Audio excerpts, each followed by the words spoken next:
नमस्कार, मी प्राध्यापक प्रवीण पोनकी। तर व्हिडिओला करू सुरुवात। आजचा व्हिडिओ कर्मा रिटर्नवर आहे। कर्मा रिटर्न म्हणजे चांगले कर्म कराल तर तुम्हाला नक्की फळ 100% चांगलेच मिळणार आणि वाईट कर्म कराल तर 100% तुम्हाला वाईट फळचं कर्माचं फळ नक्की मिळणार। एक स्टोरी सांगतो तुम्हाला। जेव्हा राजा दशरथाने रामाला 14 वर्ष वनवासाला पाठवलं आणि तेव्हा तिथे जे गुरु असतात ते गुरु म्हणतात भरतला की एक भाऊ वडिलांचं वचन पाळत आहे, वनवासात जात आहे 14 वर्षासाठी, आता तू तुझं वचन पाळ आणि राजगादी सांभाळ। तेव्हा भरत म्हणतो की मी हे करणार नाही, हे माझ्याकडून पाप होईल, असं जर केलं तर हे धरती रसातळाला जाईल। तेव्हा त्यांचे गुरु म्हणतात, त्यांच्या गुरूंचं नाव सांगायचं तुम्हाला कमेंटमध्ये।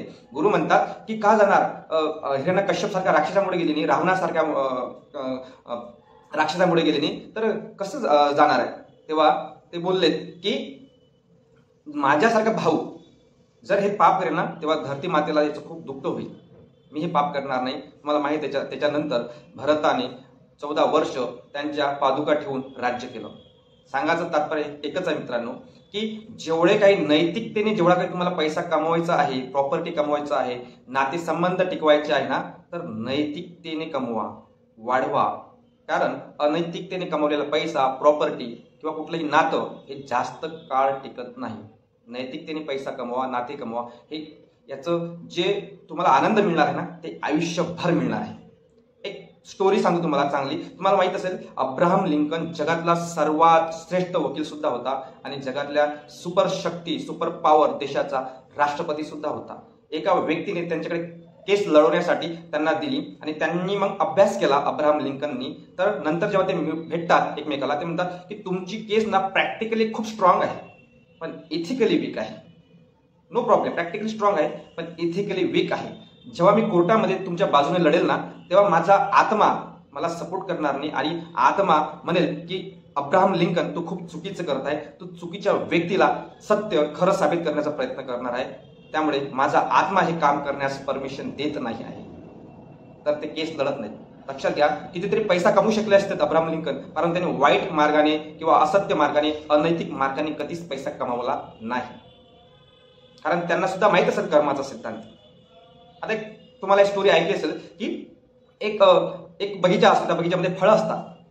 तर डोळे ते फळ पाहतात आणि जातात पाय। आता डोळ्याचा प्रॉब्लेम काय की ते फळाजवळ जाऊ शकत नाही, जातात पाय। आता पाय गेल्यानंतर ते तोडू शकत नाही, तोडले हाताने। आता हाताचा प्रॉब्लेम काय आहे की तो चावू शकत नाही, तर त्याने ठेवले तोंडात। आता तोंडाचा प्रॉब्लेम काय आहे तुम्हाला माहित आहे की तो गिळू शकत नाही किंवा ठेवू शकत नाही, ते जातात पोटात। आता पोटात गेल्यानंतर हे सर्व दृश्य पाहतो तो बगीचेचा मालक। तो बगीचेचा मालक येतो आणि पाठीवर दांडे मारतो आणि पाठीवर पाठ म्हणते माझी काय चुकी, मी काय केलं असं, मी ना पाहण्यामध्ये फळाला, मी ना खाण्यामध्ये, मी ना चावण्यामध्ये, मी ना जाण्यामध्ये, मी ना तोडण्यामध्ये, माझी काय चुकी। तेव्हा डोळ्यातून पाणी येतं, कारण डोळ्याने ते फळ पाहिले होते बगीच्यातले। लक्षात घ्या, डोळ्याने कृती केली, डोळ्यालाच शिक्षा झाली, म्हणजे कर्मा रिटर्न। तुम्हाला स्टोरी कशी वाटली, हा व्हिडिओ कसा वाटला, कमेंटमध्ये मला पाठवा, कमेंट करा आणि व्हिडिओ शेअर करा आणि ग्रुपमध्ये पाठवा, तुमच्या जवळच्या मित्राला पाठवा। तुम्ही जेवढे लाईक्स करसाल ना तेवढं हे यूट्यूब इतरांना हा व्हिडिओ दाखवणार आहे। त्यामुळे माझी सर्वांना विनंती आहे की तुम्ही हा व्हिडिओ नक्की शेअर करा, लाईक करा, कमेंट करा। नक्की भेटू नवीन व्हिडिओमध्ये, तोपर्यंत धन्यवाद।